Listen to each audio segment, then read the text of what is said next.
नमस्कार दोस्तों, आपका स्वागत है। मैं आपके समक्ष मुन्ना कुमार आप लोगों का स्वागत करता हूं। तो सर आज क्या है, तो आज जो है अध्याय 7 का पढ़ रहे हैं और व्यापार और भूमंडलीकरण के बारे में हम पढ़ेंगे। और सर ये किस चैप्टर का है सर, तो ये इतिहास का क्लास 10 के इतिहास का जो है ये 7वां चैप्टर है। ठीक है, क्लास 10 के इतिहास का 7वां चैप्टर है। कल जो है 8वां चैप्टर होगा। तो आपके सारे प्लेलिस्ट में सर किनके लिए पढ़ा रहे हैं, क्या सर 10 क्लास के लिए पढ़ा रहे हैं? जी भाई, 10 क्लास के जो तैयारी कर रहे हैं तो किताब पढ़ने के बाद इसे MCQ को लगाएंगे तो बहुत ही बेहतर होगा। सर इसके बाद किसके लिए पढ़ा रहे हैं, तो आपको पता होगा कि जो बिहार पुलिस है, बिहार पुलिस की बात करेंगे तो उसमें सिलेबस में आप देखिएगा कि 9 और 10 का ही सिर्फ किताब पढ़ना है, दूसरा किताब और कुछ नहीं पढ़ना। 9 और 10 का, तो 9 और 10 की बात करेंगे, यानी 9 क्लास 9th और एक बात करेंगे 10th की, तो 9th और 10th की बात करेंगे। ठीक है, 9th और 10th की बात करेंगे तो दोनों में से पढ़ना है। सर सबसे ज़्यादा क्वेश्चन कहाँ पूछे जा रहे हैं, तो जीके का नाम सुने होंगे। जीके का मतलब यहाँ पर देख लीजिए, लिख देते हैं जीके हो गया, और एक होता है जनरल ना जीके जीएस का नाम सुनो। तो जीके का जनरल नॉलेज में आपका इतिहास, भूगोल, अर्थशास्त्र और लोकतांत्रिक पढ़ना है 4 किताब, 9 का और 10 का भी। और जीएस में जो है आपके फिजिक्स, केमिस्ट्री और बायो जो पढ़ने हैं ये पढ़ने, और ये जीएस से जो है आपके 40 नंबर और बायो साइंस से कहें तो 30 नंबर, लगभग 70 नंबर यहाँ से क्वेश्चन पूछे जाते हैं। और हिंदी से भी आपके क्वेश्चन 5 से 7 क्वेश्चन पूछ लिया जाते हैं। मैथ है, रीजनिंग है, कुल मिला के 100 क्वेश्चन पूछे जाते हैं। तो आपको घबराने की ज़रूरत नहीं है, मैं सब पूरा बाई पूरा आपको चैप्टर बाई चैप्टर करवा रहा हूँ, और पूरा मैं करवाऊँगा 9 और 10 का। क्या सर संस्कृत से भी क्वेश्चन पूछे जाएंगे? जी नहीं, संस्कृत से क्वेश्चन नहीं पूछे जाएंगे। और मैं साथ में जो 2024 में एग्ज़ाम हुआ है उसके प्रीवियस पेपर भी मैं पूरा करवाने का प्रयास करूंगा। ठीक है, आप घबराइए नहीं। अगर वीडियो में नए हैं तो आप यहां से पहले के वीडियो नहीं देखें तो प्ले लिस्ट में जाइए। हमारे चैनल का नाम है गोल क्रैक क्लासेज जो है चैनल का नाम है, उसमें जाइएगा तो प्ले लिस्ट में आपके अध्याय भाई बिहार पुलिस के नाम से बना हुआ है, वहाँ पर आप जाइएगा तो चैप्टर बाई चैप्टर मिल जाएंगे। मैंने 9 क्लास का इतिहास ख़त्म करवा दिया है और 10 क्लास का कल किताब ख़त्म हो जाएगा। फिर हम लोग आगे स्टार्ट करेंगे, कोई सा विषय या भूगोल हो या इकोनॉमिक्स हो, कोई भी विषय हम लोग स्टार्ट करेंगे। और आज जो है एक चैप्टर कर रहे हैं, कुछ समय के बाद जो है 2-4 दिन के बाद 2-2 चैप्टर करने का प्रयास करेंगे, क्योंकि समय हमारे पास कम है और करना बहुत ज़्यादा है। तो आइए, जो लोग जुड़े हैं उनको बहुत बहुत धन्यवाद। तो आइए जुड़ते हैं एकदम मस्त क्वेश्चन के साथ। पहला क्वेश्चन क्या लिखा है सर, पहला क्वेश्चन में लिखा है कि औद्योगिक क्रांति सबसे पहले कहाँ शुरू हुई। तो औद्योगिक क्रांति की शुरुआत की बात करेंगे तो ये इंग्लैंड में शुरू हुई थी, और इंग्लैंड की राजधानी बात करेंगे लंदन है, इस बात को ध्यान रखिएगा। ठीक है, तो लंदन में सबसे पहले औद्योगिक क्रांति की शुरुआत हुई थी। यहाँ पर बात करेंगे चीन की, तो चीन की राजधानी बीजिंग है, इस बात को याद रखेंगे। और जर्मनी की राजधानी बर्लिन है, इस बात को भी ध्यान रखेंगे। नेक्स्ट क्वेश्चन की ओर बढ़ जाते हैं, और ये रहा एकदम सुंदर क्वेश्चन, बहुत ही सुंदर क्वेश्चन की बात करेंगे। इसमें क्या लिखा है, ब्रिटेन वुड्स सम्मेलन, यहाँ पर देख लीजिए, ब्रिटेन वुड्स सम्मेलन किस वर्ष हुआ था। तो ब्रिटेन जो वुड्स सम्मेलन हुआ था, वुड्स सम्मेलन, यह किस वर्ष हुआ था, तो ये हुआ था 1944 में। कब हुआ था भैया? 1944 में। लेकिन कब हुआ था, तो 1 जुलाई, यहाँ पर हम आराम से लिख देते हैं, 1 जुलाई 1900 कब हुआ था भैया, तो 44 को हुआ था। कब हुआ था? 1944 को। तो आप देख लीजिएगा भाई। और ये किसके लिए किया गया था, तो विश्व आर्थिक स्थिति को जो पूर्ण रूप से रोजगार बना रहे उसके लिए ये ब्रिटेन वुड्स सम्मेलन किया गया था। तो ऑप्शन आप सी को लगा लीजिएगा, सी ऑप्शन इधर राइट आंसर, सी को लगा लीजिएगा। ठीक है, बिना देरी के हम लोग बात कर रहे हैं। और ये रहा मस्त क्वेश्चन, देखिए यहाँ पर 2 क्वेश्चन छूट गया है टाइप करने में, तो माफ़ी चाहेंगे। सिकंदर कहाँ का निवासी था, तो सिकंदर जो था, दोनों में से ऑप्शन आप लगा लीजिए कौन सा होगा। तो ये सिकंदर यूनान का निवासी था। कहाँ का निवासी था? यूनान की निवासी था, इस बात को ध्यान रखिएगा। और सिकंदर की बात करें तो सिकंदर का गुरु जो थे वो सुकरात थे। अब बड़ी बात जानते हैं, अरस्तु का नाम सुने हैं। सिकंदर का गुरु कौन था? अरस्तु। और अरस्तु के गुरु थे कौन? सुकरात। और सुकरात के गुरु कौन थे? तो प्लेटो थे, इस बात को भी ध्यान रखेंगे। सिकंदर के पिता के नाम की बात करें तो सिकंदर के पिता जो थे इनका नाम था फिलिप, लुई फिलिप कहा जाता है। लुई फिलिप जो थे ये मकदूनिया के शासक थे। सिकंदर जो है यूनान में मकदूनिया पड़ता है, वहीं के शासक थे। कौन?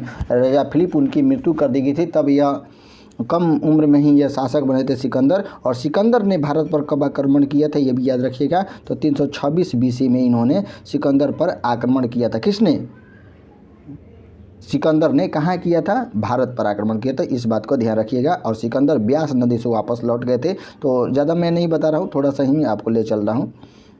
बहुत ही सुंदर क्वेश्चन, और ये रहा एकदम सुंदर क्वेश्चन, थोड़ा सा देख लीजिए, कोई दिक्कत ना हो, आपको समस्या ना हो, थोड़ा सा छोट कर देते हैं, ठीक है। और ये रहा सुंदर क्वेश्चन, कोई दिक्कत तो नहीं है ना भाई? देखिए यहाँ पर लिखा है, क्या लिखा है सर? अलेक्जेंड्रिया नामक पहला विश्व बाजार स्थापित किया गया था। तो अलेक्जेंड्रिया नामक जो विश्व बाजार था किसके द्वारा जो है ये स्थापित किया गया था? तो अलेक्जेंडर द्वारा। किसके द्वारा? तो अलेक्जेंडर। ऑप्शन आप बी को लगा लीजिएगा। बिना देरी के हम लोग आगे बढ़ जा रहे हैं, और एकदम बहुत ही सुंदर क्वेश्चन, बहुत सुंदर, इतने सुंदर के कहना ही जरूरी नहीं है भैया। लिखा है कि 1929 का विश्वव्यापी आर्थिक संकट किस देश पर आया था? तो आर्थिक संकट जो विश्वव्यापी आया था ये अमेरिका में आया था। और अमेरिका की राजधानी आप जानते हैं वाशिंगटन डीसी है। और वहाँ के राष्ट्रपति भी पहले यही बने थे, वाशिंगटन डीसी। नेता भी थे वहाँ के, ये उन्हीं के नाम पर राजधानी बनी थी। तो इस बात को ध्यान रखेंगे। और इंग्लैंड की राजधानी लंदन है, जर्मनी की राजधानी बर्लिन है, और सोवियत संघ की राजधानी जानबे करते हैं भैया, तो आप कमेंट करके बता सकते हैं, ठीक है। सोवियत संघ रूस की राजधानी पूछ रहा है, तो आपको पता होगा मॉस्को। देखिए नेक्स्ट क्वेश्चन, ये क्वेश्चन कई बार एग्जाम में पूछे गए हैं और बहुत ही सुंदर क्वेश्चन है। अब घबराइए मत, पूरा वीडियो को अंत तक देखिएगा। लिखा है कि द्वितीय विश्व युद्ध के बाद यूरोप में कौन सी संस्था का उदय हुआ? जो द्वितीय विश्व युद्ध हुआ, पहले बात करते हैं कि द्वितीय विश्व युद्ध कब हुआ था। तो 1939 से लेके 1945 तक, 1945 तक ये द्वितीय विश्व युद्ध हुआ था। और प्रथम विश्व युद्ध की बात करें तो 1914 से लेके 1918 तक, 1914 से लेके 1918 तक, 1900 यहाँ पर 19 लिख रहे हैं भैया, 1918 तक ये प्रथम विश्व युद्ध हुआ था। तो द्वितीय विश्व युद्ध के बाद, ठीक है, कौन सी संस्था का उदय हुआ जो आर्थिक दुष्प्रभावों से समाप्त करने के लिए हुआ था? तो ये कौन सी संस्था थी? तो इस बात को ध्यान रखेंगे, ये कौन सी संस्था थी? तो ये यूरोपीय संघ संस्था थी। तो आप डी को लगा लीजिएगा, डी को लगा लीजिएगा। किसको लगा लीजिएगा? डी ऑप्शन नहीं था राइट आंसर। कोई दिक्कत है तो आप कमेंट कर सकते हैं, बता सकते हैं, कोई समस्या नहीं होनी चाहिए। अगला क्वेश्चन लिखा हुआ है कि मुद्रा कोष की स्थापना कब हुई थी? तो मुद्रा कोष की स्थापना कब हुई थी? तो इस बात को याद रखेंगे कि 21 जुलाई 1944 को। कब हुई थी? 21 जुलाई 1944। तो ऑप्शन आप ए को लगा लीजिएगा। बिना देरी के हम लोग आगे बढ़ जा रहे हैं एकदम। देखिए ये क्वेश्चन हमेशा आता है, कई बार बिहार पुलिस में भी आया है, दरोगा में भी आया है, तो इसको बढ़िया से आप देख लीजिएगा, कोई समस्या ना हो। लिखा है कि गिरमिटिया लिखा है गिरमिटिया मजदूर होते थे, किसे कहा जाता था? तो जो अनुबंधित होते थे मजदूर को। अनुबंधित का मतलब होता है जो उनको अनुबंधन पर लिया गया, किसी को पैसा से पहले जानते हैं कि लोगों को बेचा जाता था, उनको अनुबंधन पर लिया जाता है कि इतना दिन के लिए इतना लिए, वैसे मजदूर को हम लोग गिरमिटिया मजदूर बोलते थे। तो ऑप्शन आप ए को लगा लीजिएगा, A option is the right answer. यहाँ पर देखिए, यहाँ पर बहुत ही सुंदर क्वेश्चन दिया है। लिखा है कि गिरमिटिया मजदूर बिहार के किस क्षेत्र से बाहर ले जाए जाते थे? जो गिरमिटिया मजदूर थे, गिरमिटिया जो खरीद कर मजदूरों को बिहार से किस क्षेत्र से बाहर ले जाते थे? क्या पूर्वी क्षेत्र से, पश्चिमी क्षेत्र से, उत्तरी क्षेत्र से, या दक्षिणी क्षेत्र से? तो ये आपको भली भांति पता होगा कि ये जो होता पश्चिमी क्षेत्र से, ये जो थे गिरमिटिया मजदूर को बाहर ले जाया जाता था बिहार से। तो ऑप्शन आप बी को लगा लीजिएगा, इस बात को ध्यान रखिएगा। और ये रहा एकदम सुंदर क्वेश्चन, और बहुत ही सुंदर क्वेश्चन के साथ हम लोग कर रहे हैं कि प्राचीन काल में किस स्थल मार्ग द्वारा एशिया और यूरोप में व्यापार होता था? तो प्राचीन काल की बात करें, एशिया तथा यूरोप का व्यापार जो होता है किस व्यापार मार्ग से होता था? तो सूती मार्ग से, सूती वस्त्र मार्ग से, रेशम वर्ग। कौन सा भैया? रेशम मार्ग से होता था, रेशम वर्ग। और यहाँ पर रेशम की बात करें तो ये कनिष्क, भारत में रेशम मार्ग पर किसका, भारत के शासक था, कौन था? ऐसा क्वेश्चन पूछा जाएगा कि भारत का ऐसा कौन शासक था जिन्होंने रेशम मार्ग पर अपना जो है वर्चस्व स्थापित किया था? कनिष्क था, ठीक है। और कनिष्क के समय में चौथी बौद्ध सभा का आयोजन किया गया था, इस बात को भी ध्यान रखिएगा। तो प्राचीन काल में एशिया और यूरोप कौन मार्ग से व्यापार करते थे? तो रेशम मार्ग से। और ये भी याद रखिएगा कि रेशम मार्ग, जो रेशम की शुरुआत हुई सबसे पहले कहाँ हुई थी? तो चीन में हुई थी, इस बात को भी ध्यान रखिएगा। बिना देरी के आगे बढ़ जाते हैं। थोड़ी सी दिक्कत हो रही है तो आप बता सकते हैं, कमेंट कर सकते हैं भाई साहब। यहाँ पर लिखा है कि आधुनिक काल में विश्व बाजार विस्तार किस समय आरंभ हुआ? आधुनिक काल में जो है विश्व बाजार जो है कब शुरू हुआ था, किसके समय हुआ था? तो इस बात को आप भली भांति ध्यान रखें, कोई टेंशन लेने की ज़रूरत नहीं है। तो कौन से शताब्दी में? तो 18वीं शताब्दी में हुआ था। 18वीं शताब्दी में विश्व बाजार का विस्तार हुआ था। कौन से? 18वीं सदी में। ठीक है।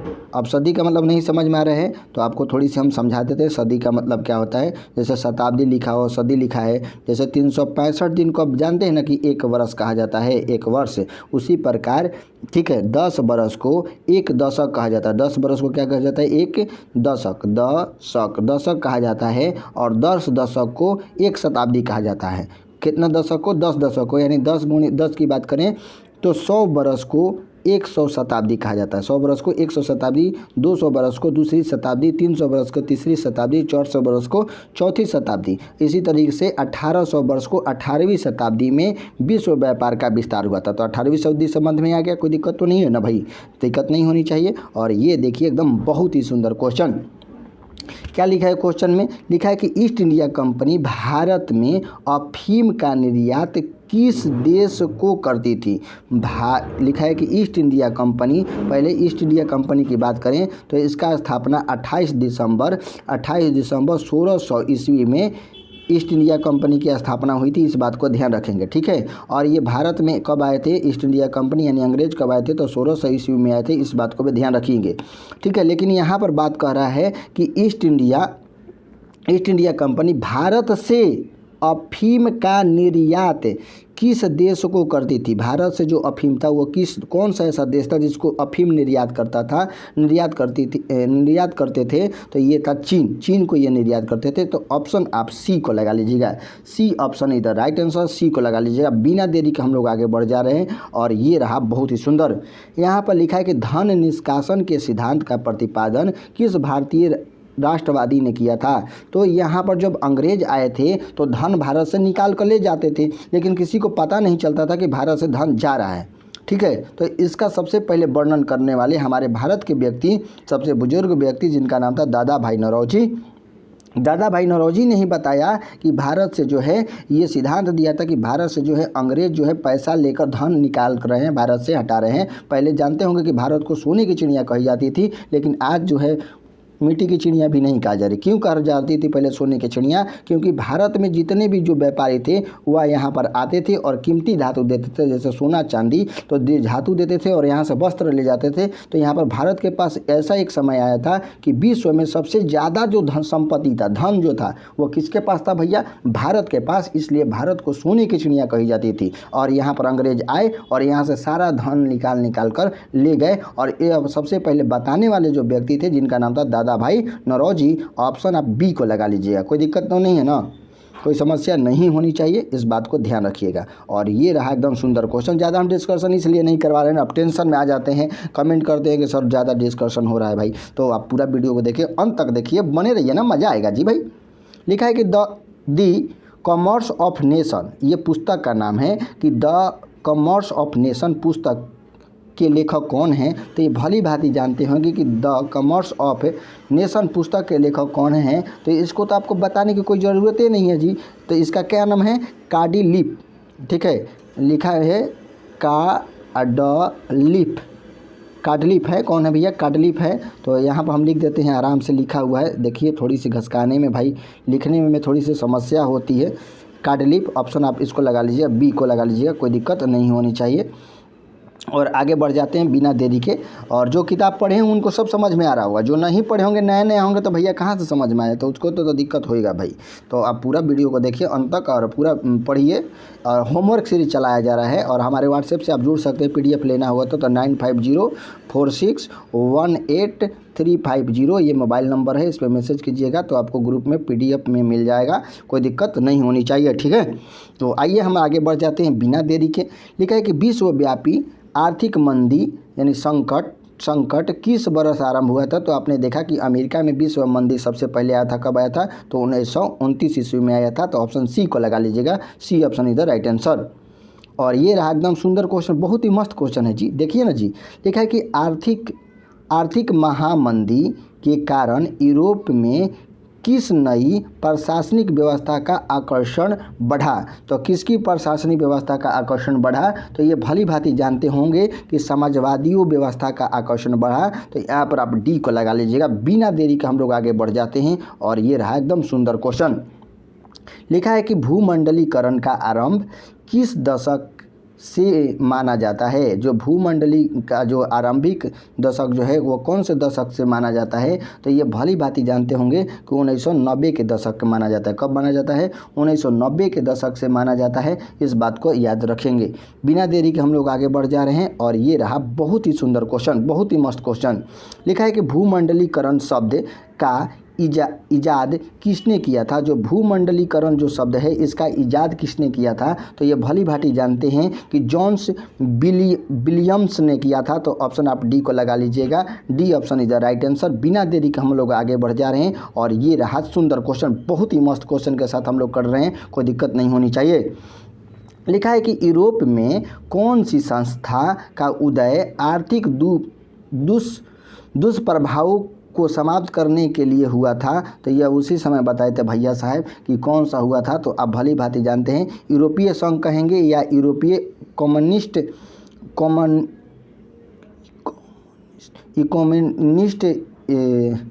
को कह सकते हैं। यूरोपीय संघ आप लग सकते हैं, ये जो है यहाँ पर, तो यूरोपीय संघ कर लीजिएगा। ये जो है आपको गलती से टाइप होगा, यूरोपीय संघ होगा, ठीक है, यूरोपीय संघ को। तो आप बी को लगा लीजिएगा, B option is the right answer, ठीक है। बिना देरी के हम लोग आगे बढ़ जा रहे हैं और ये रहा बहुत ही सुंदर क्वेश्चन की ओर, ठीक है। तो यहाँ पर बढ़ जाते हैं और ये लिखा है कि अलेक्जेंड्रिया नामक प्रथम विश्व बाजार की स्थापना किसने की थी। तो ये हम भली भांति जानते हैं भैया किसने की थी, तो कोई दिक्कत नहीं होनी चाहिए। तो ये किया था सिकंदर ने। तो Sikandar is the right answer, Sikandar को लगा लीजिएगा। सिकंदर भारत में कब आया था, तो 326 BC में आया था, इस बात को भी ध्यान रखिएगा। चंद्रगुप्त के बारे में बात करें, चंद्रगुप्त मौर्य ने मौर्य वंश की स्थापना की थी। अशोक जो बात करेंगे ये मौर्य वंश से संबंधित था और भारत का पहला सम्राट था। और हर्षवर्धन के बारे में आप जानबे करते हैं कि नंदवर्धन का ये क्या था, नंदीवर्धन का क्या था, पुत्र था, इस बात को ध्यान रखिएगा, कोई दिक्कत नहीं होगी। और ये बढ़ जाते हैं सबसे पहले आगे। लिखा है कि विश्वव्यापी आर्थिक संकट किस देश से आरंभ हुआ था। तो ये आप जानते हैं कि विश्वव्यापी आर्थिक संकट जो हुआ था ये किस देश से हुआ था। तो सबसे पहले अमेरिका से कब हुआ था, तो 1929 ईस्वी में, इस बात को भी ध्यान रखेंगे। तो ऑप्शन आप सी को लगा लीजिएगा। बिना देरी के हम लोग आगे बढ़ जा रहे हैं और ये रहा सुंदर क्वेश्चन। लिखा है क्या भैया कि भूमंडलीकरण शब्द का सबसे पहले इस्तेमाल संयुक्त राज्य अमेरिका ने कब किया था। तो इसका जो इस्तेमाल किया गया था 1990 के दशक में किया गया था, यानी 1990 ईस्वी में। आप राइट को लगा लीजिएगा तो ऑप्शन डी आपका राइट हो जाएगा। और ये रहा एकदम सुंदर क्वेश्चन, 23वां क्वेश्चन। क्या है सर, इसमें क्या लिखा है कि वर्साई की संधि कब हुई थी। तो भली बात ही जानते हैं कि वर्साई की संधि जो हुई थी ये 1919 ईस्वी में हुई थी, वर्साई की संधि। तो ऑप्शन आप सी को लगा लीजिएगा। बिना देरी के हम लोग आगे बढ़ जा रहे हैं। वर्साई की संधि कब हुई थी भाई साहब, तो ये आप लगा लीजिएगा, C option is the right answer. और ये रहा सबसे अंतिम और लास्ट क्वेश्चन, और 2018 में ये पेपर में बिहार बोर्ड में पूछा गया है, तो इसको आप याद रखेंगे। लिखा है कि आर्थिक संकट के कारण यूरोप में कौन सी नई शासन प्रणाली का उदय हुआ। तो यहाँ पर देखिएगा कि आर्थिक संकट के कारण यूरोप में कौन सी नई प्रशासनिक प्रणाली का उदय हुआ। तो इस बात को ध्यान रखेंगे, पूंजीवादी शासन प्रणाली का उदय हुआ। तो आप डी ऑप्शन को लगा लीजिएगा। जो किताब नहीं पढ़ रहे हैं तो उनको समझ में नहीं आ रहा है, होमवर्क सीरीज के माध्यम से मैं बता दूं कि आपको इसका पहले PDF मिला जा रहा है किताब का, और कुछ लोग घबरा जा रहे हैं PDF खोलने में। तो उसका पासवर्ड मैंने बना दिया है, 1 2 3 4 5 उसका पासवर्ड है। पासवर्ड जैसे ही डालिएगा तो आपका खुल जाएगा, इस बात को ध्यान रखिएगा, ठीक है ना। जैसे लिखने के लिए आएगा पासवर्ड, तो पासवर्ड 1 2 3 4 5 है पासवर्ड, तो उसको आप पासवर्ड डालिएगा तो आपका खुल जाएगा। तो कोई दिक्कत नहीं होगी, समस्या न होने चाहिए। अगर कोई दिक्कत है तो आप ज़रूर कमेंट करें, और कोई का PDF चाहिए तो हमारे नंबर पर आप कांटेक्ट कर सकते हैं। और हमेशा नंबर आपके बंद बताएंगे, रात में ही खुलते हैं। तो 95 046 18 350 ये मेरा नंबर है, तो इस पर आप मैसेज कर सकते हैं। और कोई सूचना कोई जानकारी भी चाहिए तो आप इस पर मैसेज कर सकते हैं। तो फिर मिलते हैं अगले वीडियो में। नमस्कार।